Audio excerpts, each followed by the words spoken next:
20 years ago this week, Operation Desert Shield became Operation Desert Storm. The first Gulf War came and went in a little over a month, with the U.S.-led coalition quickly driving Saddam Hussein's forces out of Kuwait. This week, then-President George H.W. Bush met with some alumni of the first Gulf War and defended his decision not to go after Saddam and try to drive him from power in 1991. But what if he had? Would it have prevented the second Gulf War? Let's bring in Douglas McGregor, a retired Army colonel who led one of the pivotal battles in the first Gulf War. He wrote about it in his book, Warrior's Rage. Colonel, it's good to have you back with us on WTOP. Hi, how are you? Doing well. Well, at the time, and even this week, then President Bush worried about being seen as slaughtering the Iraqis if he had kept the offensive going. Well, that's unfortunate that he continues to defend that position.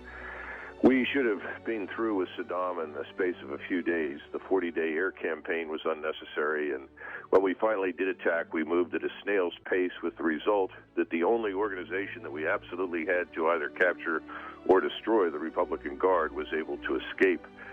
And even after we found out that it had escaped, the generals, who were never very enthusiastic about fighting to begin with, refused to pursue it. So I think President Bush was the victim of his generals, because after all, he did everything they asked, and the operation was a strategic failure. But at the time, then Defense Secretary, most recently Vice President Dick Cheney, said that they didn't believe that the cost of American lives was worth what he described back then as would have been an occupation of Iraq, much like what we went through after the second Gulf War. Well, again, people tend to treat these things as an either-or proposition, pretending that they're confronting an enemy like the Soviet Union or Nazi Germany. We were faced with a very weak Arab force, a fifth-rate organization that consisting of people that really didn't want to fight to begin with. And there was no reason to occupy Iraq in 1991. There was no reason to occupy it in 2003. There were already plenty of people willing to work with you to essentially replace Saddam Hussein, and that was our only interest. We simply wanted somebody in Baghdad who would do business with us and continue to present resistance to Iran.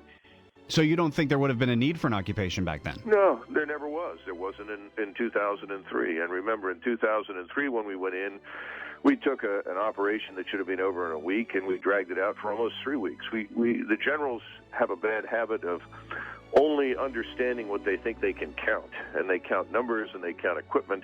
They don't look at the quality of the force they face. And in both cases, we faced very, very weak forces.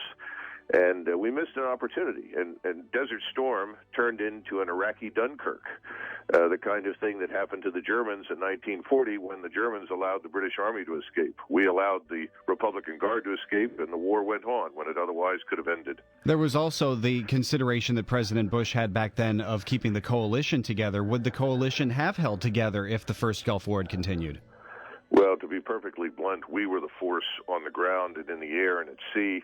Whatever we did was going to be decisive, and frankly speaking, the other Arab states were going to move along with us. The notion that somehow or another we had to genuflect or capitulate the interests of others at that stage, I think, is fundamentally false. We were in the driver's seat.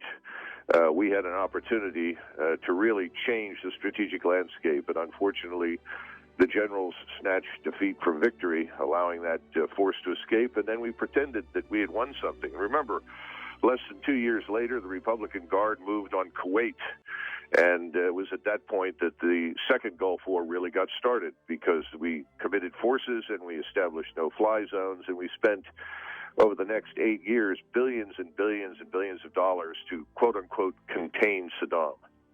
Always interesting to get your perspective on these matters, Colonel. Good to talk to you. Hey, thank you very much. Retired Colonel Douglas McGregor on WTOP. He writes about his experiences in the first Gulf War in the book Warrior's Rage.